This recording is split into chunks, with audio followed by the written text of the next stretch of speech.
Good evening students, कैसे हैं आप सभी लोग। आज हम लोग बात कर रहे हैं यूजीसी नेट कॉमर्स का नेक्स्ट टॉपिक मॉनेटरी पॉलिसी, मौद्रिक नीति के बारे में बच्चों आज हम लोग बात करेंगे। तो मेरा नाम अनुभव सिंह है। जो लोग आज पहली बार हमको ज्वाइन कर रहे हैं तो आप लोग मेरी प्रोफाइल चेक कर सकते हैं। माय नेम इज अनुभव सिंह। पिछले 10 सालों से लगातार कहीं ना कहीं यूजीसी नेट कॉमर्स मैनेजमेंट और इकोनॉमिक्स की क्लासेस चला रहे हैं। तो मोर देन 10 प्लस ईयर का टीचिंग एक्सपीरियंस है।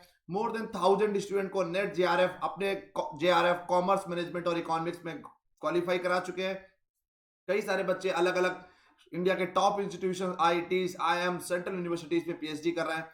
अभी पिछले कुछ समय में 4 बार यूजीसी नेट कॉमर्स मैनेजमेंट में जेआरएफ क्वालिफाई किया। Masters in MBA in international business, MCom, IB, MA economics and PhD in applied economics. तो बहुत लंबे समय से लगातार यूजीसी नेट जेआरएफ की कॉमर्स मैनेजमेंट इकोनॉमिक्स की क्लासेस बच्चों पढ़ा रहे हैं। तो अभी तक की जिन बच्चों ने अनअकैडमी का लर्निंग ऐप डाउनलोड नहीं किया है तो आप लोग please please please Google play store पर जाकर अनअकैडमी का लर्निंग ऐप डाउनलोड कर लीजिए। और अनअकैडमी का learning app Google play store पर जाकर डाउनलोड कर लीजिए, या जो लोग iOS यूज करते हैं वो लोग ऐप स्टोर पर जाकर अनअकैडमी का लर्निंग ऐप डाउनलोड कर लीजिए। जैसे हमने बताया कि इसका फीस जो है 11,550 रुपए। अगर आप मेरा कोड AGS101 यूज करेंगे तो आपको फीस पड़ेगी 10,395 रुपए। तो अभी तक की जिन्होंने अनअकैडमी का सब्सक्रिप्शन नहीं लिया तो अनअकैडमी का सब्सक्रिप्शन लेकर रेगुलर जुड़ जाइए। लक्ष्य 2021 जून 2021 के लिए पहली बार में जेआरएफ क्वालिफाई करिए हमारे साथ। तो उसमें आपको रेगुलर क्लासेस मिलेंगी बच्चों, रेगुलर क्लासेस आप लोग पाएंगे। मॉक टेस्ट कराया जाएगा रेगुलर, प्रीवियस ईयर के क्वेश्चंस कराएंगे बच्चों। उसके अलावा सबसे इंपॉर्टेंट होता है कोई भी कॉम्पिटिटिव एग्जामिनेशन निकालने में, जिसको बोलते हैं quality content. Quality content provide करेंगे हिंदी और इंग्लिश दोनों में। उसके अलावा जो मेरा यूएसपी है, यूनिक सेलिंग पॉइंट है, इसको हम लोग बोलते हैं पीओडी, पॉइंट ऑफ डिफरेंस। किस बेसिस पे हम दूसरे फैकल्टी से डिफरेंस करते हैं। तो कहीं ना कहीं एक हमने ट्रेंड एनालिसिस करके रखा हुआ है पिछले 20 साल के क्वेश्चन पेपर को, जिससे पता रहता है कि कौन कौन से मोस्ट इंपॉर्टेंट टॉपिक है जो एक अपकमिंग एग्जामिनेशंस में आएंगे। वो भी पेपर से पहले एक महीना आपको स्पेसिफिक उन्हीं सब टॉपिक की क्लास चलाएंगे। 90% पेपर कहीं ना कहीं पिछले 10 सालों से लगातार पढ़ा रहे हैं। 90-95% पेपर लगातार उन्हीं से सब कुछ फंसेगा। ठीक है, तो आगे हम लोग बात करते हैं। अब टॉपिक उठाते हैं मॉनेटरी पॉलिसी, मौद्रिक नीति की। बच्चों आज हम लोग बात कर रहे हैं, किस चीज की बात कर रहे हैं? मौद्रिक नीति। तो मौद्रिक नीति की हम लोग बात कर रहे हैं। मॉनेटरी की दुनिया के हर देश में हम लोग दो टाइप का पॉलिसी बनाते हैं, एक मॉनेटरी पॉलिसी बनाते हैं, एक फिस्कल पॉलिसी बनाते हैं। मतलब मौद्रिक नीति और राजकोषीय नीति की हम लोग बात करते हैं। दुनिया के हर देश में सबसे बड़ी जो पॉलिसी, उनको हम लोग मॉनेटरी पॉलिसी और फिस्कल पॉलिसी कहते हैं। भाई मॉनेटरी पॉलिसी को रेगुलेट कौन करता है? Central bank of the country, Bharat की केंद्रीय बैंक। भारत की केंद्रीय बैंक कौन सी है बच्चों? भारत की केंद्रीय बैंक है reserve Bank of India, RBI. ऐसे ही जो फिस्कल पॉलिसी होती है, अगला लेक्चर हम फिस्कल पॉलिसी का पढ़ाएंगे। जो फिस्कल पॉलिसी होती है, फिस्कल पॉलिसी कौन बनाता है? फिस्कल पॉलिसी बच्चों बनाई जाती है किसके द्वारा? फिस्कल पॉलिसी बनाई जाती है बच्चों सेंट्रल गवर्नमेंट के द्वारा। जो मिनिस्ट्री ऑफ फाइनेंस, वित्त मंत्रालय केंद्र सरकार का होता है, वो फिस्कल पॉलिसी बनाता है। तो कहीं ना कहीं मॉनेटरी पॉलिसी रेगुलेट और फिस्कल पॉलिसी देश के लिए बहुत बड़ा एक बैकबोन है, जिसको रीढ़ की हड्डी है। तो अगर मॉनेटरी पॉलिसी सही से रेगुलेट करेंगे, फिस्कल पॉलिसी सही से रेगुलेट करेंगे, आपका देश एक स्पेसिफिक और एक सर्टेन ग्रोथ से लगातार लंबे समय तक ये चलता रहेगा। आप लोग आज हम लोग बात करते हैं कि मॉनेटरी पॉलिसी होता क्या है। मौद्रिक नीति से तात्पर्य किसी देश का केंद्रीय बैंक द्वारा अपनाए गए ऋण नियंत्रण उपायों से है। तो monetary policy refers to the credit control measures adopted by the central bank of the country. जो केंद्रीय बैंक होती है वो मॉनेटरी पॉलिसी के तहत, मॉनेटरी मौद्रिक नीति के तहत पूरे देश की बैंकों को रेगुलेट करते हैं, क्रेडिट कंट्रोल करते हैं। क्रेडिट कंट्रोल मतलब ऋण नियंत्रण, किसको कितना ऋण देना है, किस परसेंटेज में ऋण देना है, ताकि मार्केट में कहीं मनी सप्लाई ना बढ़ जाए, कहीं मनी सप्लाई कम ना हो जाए। तो मॉनेटरी पॉलिसी एक ओवरऑल बैंकिंग सिस्टम, पूरे देश के प्राइवेट बैंक, कॉमर्शियल बैंक को रेगुलेट करने के लिए जो नीति बनाते हैं उसको मॉनेटरी पॉलिसी कहा जाता है। तो monetary policy is a policy employing central bank control of the supplying of the money as an instrument for achieves of the general economic policy. तो मौद्रिक नीति सामान्य आर्थिक नीति के प्राप्तकर्ताओं के लिए एक साधन के रूप में केंद्रीय बैंक के पैसे की आपूर्ति को नियंत्रित करने वाली नीति के रूप में होती है। मतलब हम लोग मॉनेटरी पॉलिसी के तहत देखते हैं कि मार्केट में एक सफिशिएंट पर्याप्त मनी सप्लाई बनी रहे। अगर ज्यादा मनी सप्लाई पहुंच गई तो क्या होगा, मार्केट में इन्फ्लेशन, मुद्रास्फीति की दर बढ़ जाएगी, महंगाई बढ़ जाएगी। अगर मनी सप्लाई कम हो गई तो डिफ्लेशन, मंदी के दौर से गुजर जाएंगे। तो हमको इस प्रकार से मौद्रिक नीति अपने देश की बनानी है ताकि मार्केट में मनी सप्लाई बनी रहे। मार्केट में एक ऑप्टिमम, एक ना ज्यादा ना कम, एक जितना चाहिए।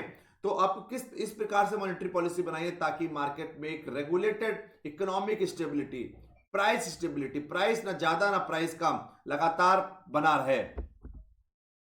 अब बात करते हैं बच्चों ऑब्जेक्टिव ऑफ मॉनेटरी पॉलिसी। मौद्रिक नीति का उद्देश्य क्या होता है? उद्देश्य क्या होता है मौद्रिक नीति का? पूर्ण रोजगार, मूल्य स्थिरता, आर्थिक विकास, भुगतान का संतुलन, विनिमय दर स्थिरता, समान आय वितरण, समान होगा ये, ठीक है।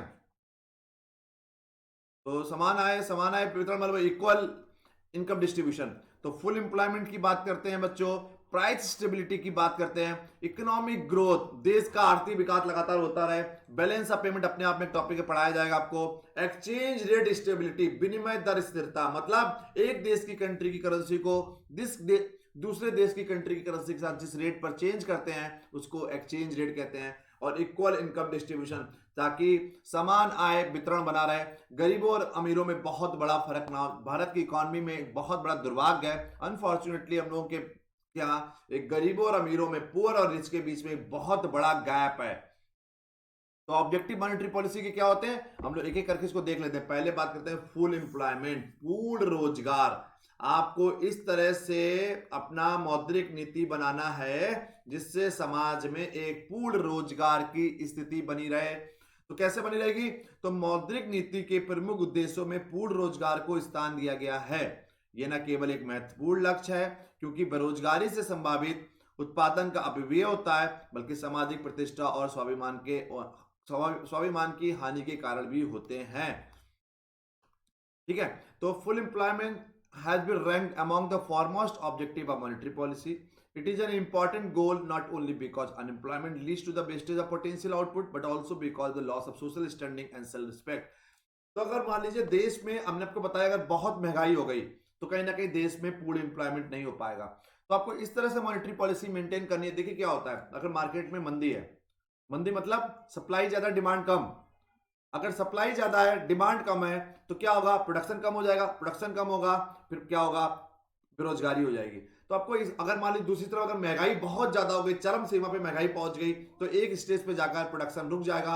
अगर प्रोडक्शन ज्यादा महंगाई, लेस परचेजिंग पावर, डिमांड कम होगा, परचेजिंग पावर कम होगा, परचेजिंग पावर कम होगा तो मैन्युफैक्चरिंग कम करेंगे, मैन्युफैक्चरिंग कम करेंगे तो फिर बेरोजगारी हो जाएगी। तो आपको इस तरह से मेंटेन करना है ताकि देश में मनी सप्लाई, इस तरह से आपको मेंटेन करना है ताकि देश में पूर्ण रोजगार बना रहे।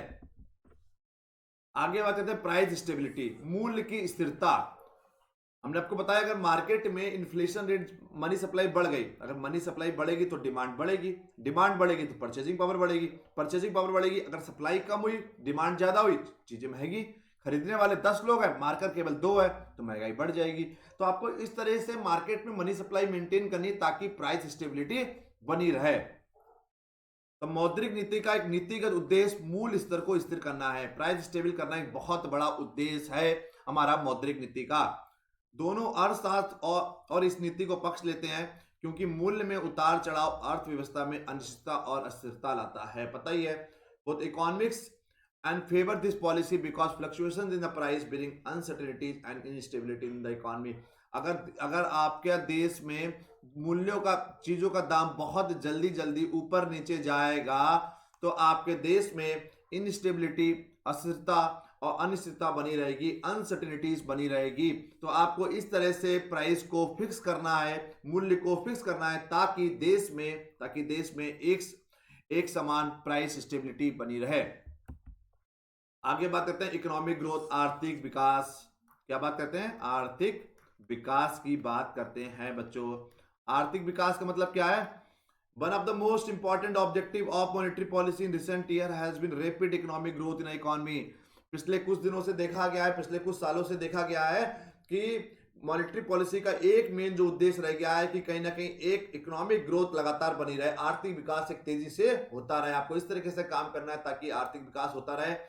Economic growth is defined as the process of whereby the real per capita income of the country increase over a long period of time, ताकि आपकी रियल पर कैपिटा इनकम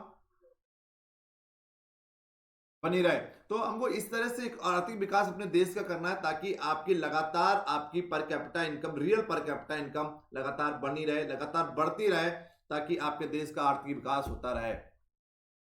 फिर बैलेंस ऑफ पेमेंट हमने आपको बताया, आज तक 70 सालों में आज तक हम लोग कभी भी बैलेंस ऑफ पेमेंट का बीओपी अकाउंट सरप्लस नहीं मेंटेन कर पाए, हमेशा डेफिसिट में रहता है। डेफिसिट मतलब घाटे में रहता है। तो आपको बीओपी इस तरह से मेंटेन करना है ताकि आपका balance of payment account surplus में मेंटेन है।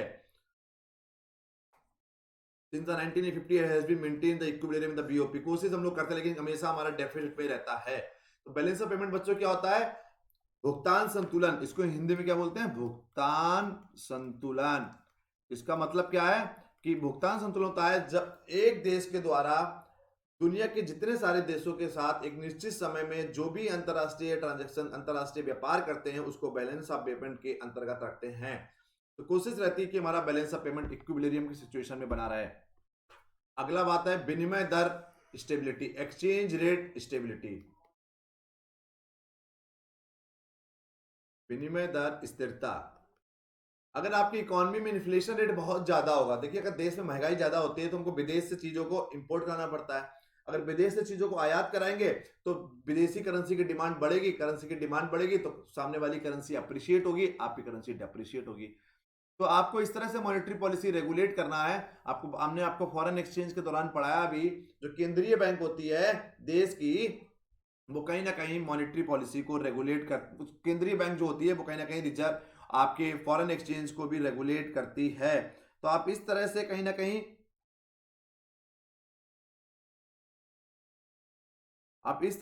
अपनी मॉनेटरी पॉलिसी को बनाइए ताकि आप आराम से आप एक्सचेंज रेट स्टेबिलिटी, विनिमय दर। एक्सचेंज रेट क्या होता है एक बार दोबारा बता रहे हैं, जिस रेट पर एक कंट्री की करेंसी को दूसरी कंट्री की करेंसी के साथ चेंज करते हैं उसको हम लोग बच्चों एक्सचेंज रेट कहते हैं। तो exchange rate is the price of A home currency express in terms of any foreign country. हमने पहले बताया एक घर एक्सचेंज रेट होता है अपनी करेंसी से $1 इक्वल टू 70 रुपए। जो 70 रुपए जो चेंज कर रहे हैं, ये अपनी करेंसी को दूसरी करेंसी के साथ जिस रेट पर चेंज करते हैं उसको एक्सचेंज रेट कहते हैं। अब आप बात करें, if the exchange rate is very volatile leading to the frequent up and down in the exchange rate, the international community might loss confidence in your economy. हमने अभी बोला है अगर वोलेटाइल मतलब बहुत ज्यादा ऊपर नीचे होगा आपका एक्सचेंज रेट, तो दुनिया का कोई भी देश आपके साथ व्यापार नहीं करेगा, आप में विश्वास खो जाएगा, आपकी इकोनॉमी में विश्वास खो देगा, कोई भी बिजनेसमैन, कोई भी कंट्री आपके साथ व्यापार करने को तैयार नहीं होगी। तो monetary policy AIIMS maintaining the relative stability in the exchange rate. तो मौद्रिक नीति का एक उद्देश्य रहता है कि एक रिलेटिव, एक आपका एक्सचेंज रेट स्टेबल, स्थिर है। अगला हो गया इक्वल इनकम डिस्ट्रीब्यूशन, समान आय वितरण। तो राजकोषीय नीति की भूमिका को सही ठहराने के लिए इस्तेमाल किए जाने वाले कई अर्थशास्त्रिक आर्थिक समानता बनाए हुए हैं। हालांकि हाल के वर्षों में अर्थशास्त्रियों ने राय दी कि मौद्रिक नीति आर्थिक समानता प्राप्त करने में एक पूरक भूमिका निभा सकती है और मदद कर सकती है। तो मॉनेटरी पॉलिसी के तहत भी हम लोग इक्वल इनकम डिस्ट्रीब्यूशन की बात कर सकते हैं। भारत की बात करते हैं, गरीब और अमीर में बहुत बड़ा गैप है। तो जिन देशों में गरीब और अमीर में जितना बड़ा गैप होगा उतना बड़ा देश के लिए हानिकारक है। तो हम लोगों को कोशिश करना है कि गरीब और अमीर के बीच में, रिचर और पुअर के बीच में, रिच इंसान और पुअर के बीच में गैप को कम से कम करें ताकि आराम से देश एक समान ग्रोथ पर चलता रहे। अब बात कर रहे हैं मौद्रिक नीति के कौन कौन से प्रकार होते हैं। एक expansionary monetary policy, contradictory monetary policy, counter cycle monetary policy और रूल बेस्ड मॉनेटरी पॉलिसी की बच्चों हम लोग यहां पर बात करेंगे। तो पहला हो गया एक्सपेंशनरी। एक्सपेंशनरी मतलब एक्सपेंशन करना, फैलाना। और उसको एक्सपेंशनरी मॉनेटरी पॉलिसी का मतलब है जब आपको मार्केट में मनी सप्लाई बढ़ाना है, मार्केट में आपको मंदी के दौर से गुजर रहे हैं, जब बाजार में मंदी के दौर से गुजर रहे होते हैं तो आपको क्रेडिट सप्लाई बढ़ानी होती है, आपको लोन सस्ता बांटना पड़ेगा रेपो रेट होता है, रेपो रेट क्या होता है, जिस रेट पर रिजर्व बैंक कॉमर्शियल बैंक को लोन देती है उस रेट को रेपो रेट कहते हैं। अगर रेपो रेट की दरें कम कर दी, कॉमर्शियल बैंक को लोन सस्ता मिलेगा, वो सोसाइटी को पब्लिक को लोन सस्ता बांटेंगी, पब्लिक को लोन सस्ता बांटेंगी तो पब्लिक को लोन पैसा, परचेजिंग पावर बढ़ेगी, परचेजिंग पावर बढ़ेगी तो डिमांड बढ़ेगी, डिमांड बढ़ेगा तो प्रोडक्शन बढ़ेगा, प्रोडक्शन बढ़ेगा तो एम्प्लॉयमेंट बढ़ेगा। सो एक्सपेंशनरी मॉनेटरी पॉलिसी का यूज कहां पर करते हैं बच्चों, जब मार्केट में, जब समाज में लोअर लेवल ऑफ ग्रोथ होती है, आपकी विकास की दर धीरे होती है, बेरोजगारी हाई लेवल पर होती है, देश में मंदी के दौर से गुजर रहे होते हैं, देश में डिफ्लेशन और रिसेशन आ गया होता है, तो ऐसे समय में हम लोग एक्सपेंशनरी मॉनेटरी पॉलिसी का यूज करते हैं। तो money produce through such policy is called cheap money, सस्ता पैसा। Expensive easy monetary policy aims encouraging the spending on goods and services by expanding the supply of credit and money by lowering the policy rate, lowering the reserve requirement and purchasing the government security from the market। हम लोग क्या कर सकते हैं, जो CRR को कम कर दीजिए, एसएलआर को कम कर दीजिए, बैंक रेट कम करिए, रेपो रेट कम करिए, ताकि बैंकों के पास ज्यादा पैसा होगा। जब बैंकों के पास ज्यादा पैसा होगा, बैंकों को फायदा होगा, बैंक लोन सस्ता बांटेगी, लोन सस्ता बांटेगी, लिक्विडिटी बढ़ेगी, लिक्विडिटी बढ़ेगी तो डिमांड बढ़ेगी, डिमांड बढ़ेगी तो परचेजिंग पावर बढ़ेगी, परचेजिंग पावर बढ़ेगी तो कहीं ना कहीं इकोनॉमी में फिर से एक नॉर्मली रेट पे आ जाएगा। तो एक्सपेंशनरी मॉनेटरी पॉलिसी बच्चों कहां यूज करते हैं, जहां पर lower level of growth, high level of unemployment, deflation और स्लो डाउन का समय चल रहा होता है। अगला हो गया संविदात्मक contradictory monetary policy. Contradictory monetary policy, संविदात्मक मॉनेटरी पॉलिसी या तंग मौद्रिक नीति भी इसको कहते हैं। इसमें क्या है, तंग मौद्रिक नीति का उद्देश्य मुद्रास्फीति को अनुबंधित करके मुद्रास्फीति को रोकना है, मुद्रापूर्ति में कमी करना है, मुद्रापूर्ति में संकुचन, नीतिगत दरों में वृद्धि, आरक्षित आवश्यकताओं को बढ़ाने और बाजार में सरकारी प्रतिनिधियों को खरीद से प्राप्त होता है। तो कॉन्ट्रैक्शनरी मॉनेटरी पॉलिसी होती है जब आपको मार्केट में इन्फ्लेशन, पहले से ही महंगाई चल रही है, याद रखिए। एक्सपेंशनरी का कहना जब मंदी चल रही है तो मार्केट में पहले से ही महंगाई चल रही होगी, तो मनी सप्लाई को रोकने के लिए जो टूल्स एंड टेक्निक्स यूज करते हैं उसी को हम लोग संविदात्मक या तंग मौद्रिक नीति को बोलते हैं। ठीक है, तो आप इंटरेस्ट रेट बढ़ा दीजिए, बैंकों को लोन महंगा मिलेगा, बैंक के लोन महंगा बांटेंगे, जब पब्लिक को लोन ज्यादा महंगा मिलेगा, पब्लिक कम लोन लेगी तो डिमांड कम होगी, परचेजिंग पावर कम होगी, तो ऑटोमेटिकली चीजें कंट्रोल हो जाएंगी। तो समझ गए, एक्सपेंशनरी मॉनेटरी पॉलिसी, संविदात्मक या तंग मौद्रिक नीति का उद्देश्य क्या होता है, मुद्रापूर्ति को अनुबंधित करके मुद्रास्फीति को रोकना होता है। अगला है प्रतिगामी नीति, काउंटर साइकिल मॉनेटरी पॉलिसी। प्रतिगामी मॉनेटरी पॉलिसी क्या होती है, प्रतिगामी नीति का उद्देश्य है अर्थव्यवस्था में चक्रीय उतार चढ़ाव को कम करना और समसामयिक उपायों को पालन करके अपनी प्रवृत्ति पथ के आसपास अर्थव्यवस्था को स्थिर करना होता है। तो counter cycle policy aims at moderating the cyclical fluctuations in the economy and stabilising the economy around its trend path by following counter cycle measures. मतलब जो एक साइक्लिकल फ्लक्चुएशंस होते हैं इकोनॉमी में, चक्रीय उतार चढ़ाव को मैनेज करिए, कम से कम करिए। दुनिया की हर इकोनॉमी में कुछ चक्रीय उतार चढ़ाव लगातार बने रहते हैं, तो उन चक्रीय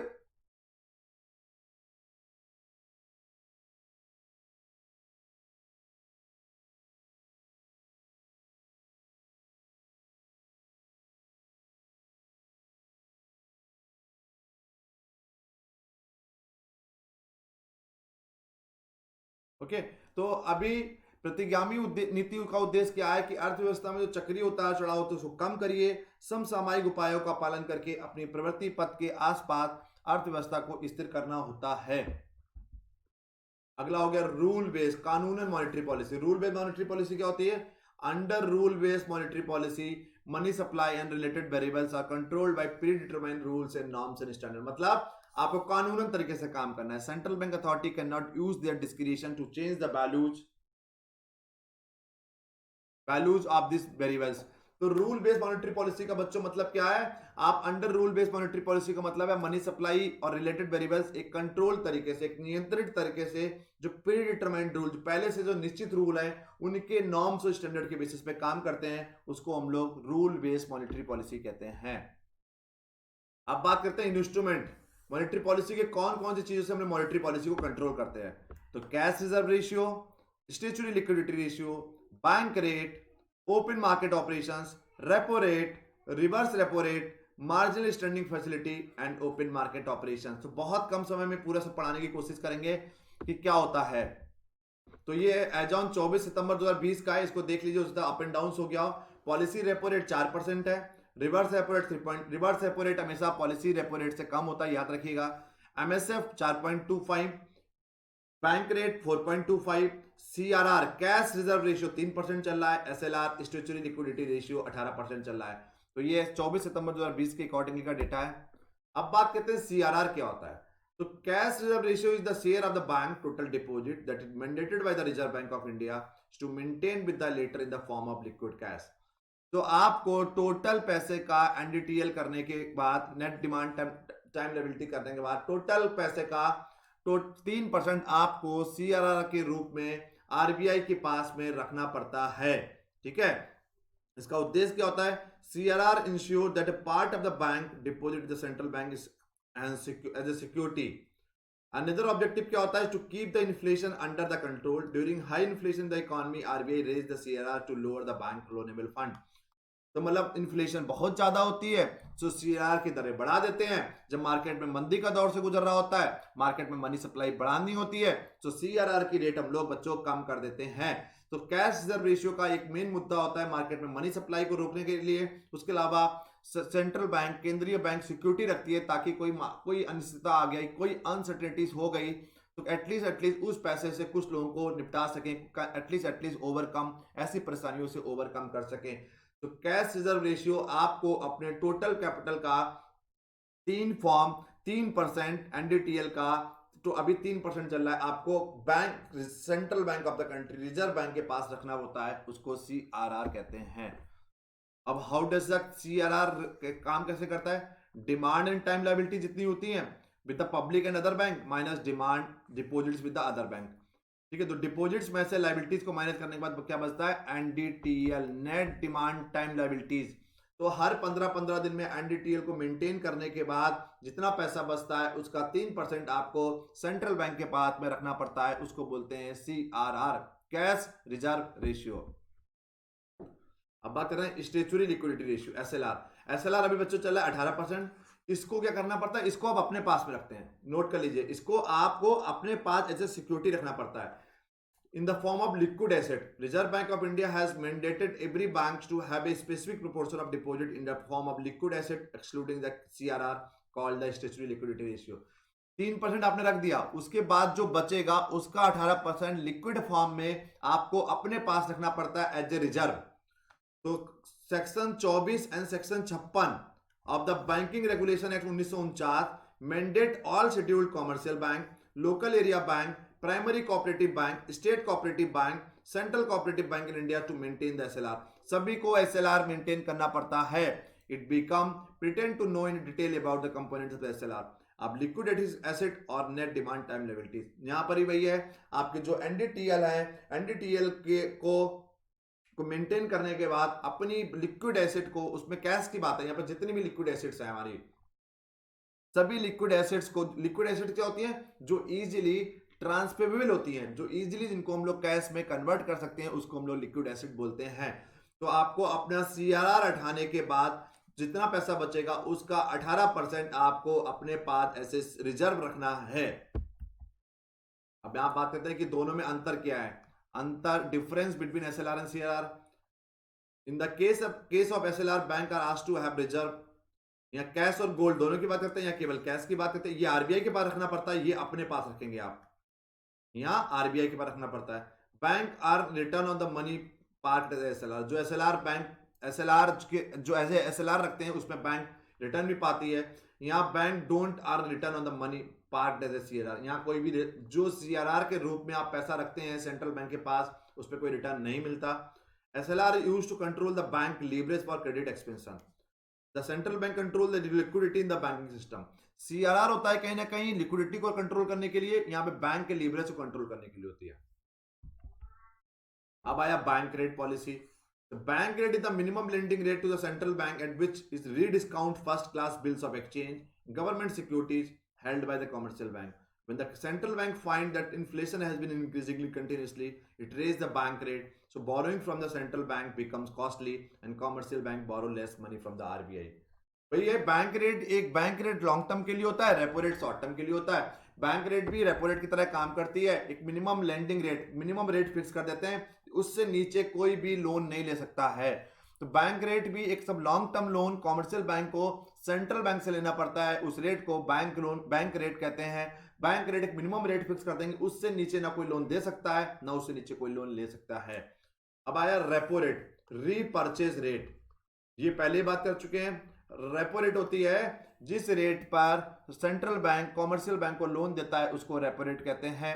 रेपो रेट को हम लोग घटा के और बढ़ा के, ये ब्याज है, इंटरेस्ट रेट है, तो रेपो रेट को घटा के और बढ़ाकर, जब मार्केट में इन्फ्लेशन चल रही है रेपो रेट को बढ़ा दीजिए, जब मार्केट में मंदी का दौर चल रहा है रेपो रेट को घटा दीजिए। ठीक है, रेपो रेट को घटाएंगे, पब्लिक को, बैंकों को सस्ता लोन मिलेगा, बैंकों को सस्ता लोन मिलेगा, बैंक सस्ता लोन बांटेंगी, मार्केट में मनी सप्लाई बढ़ जाएगी।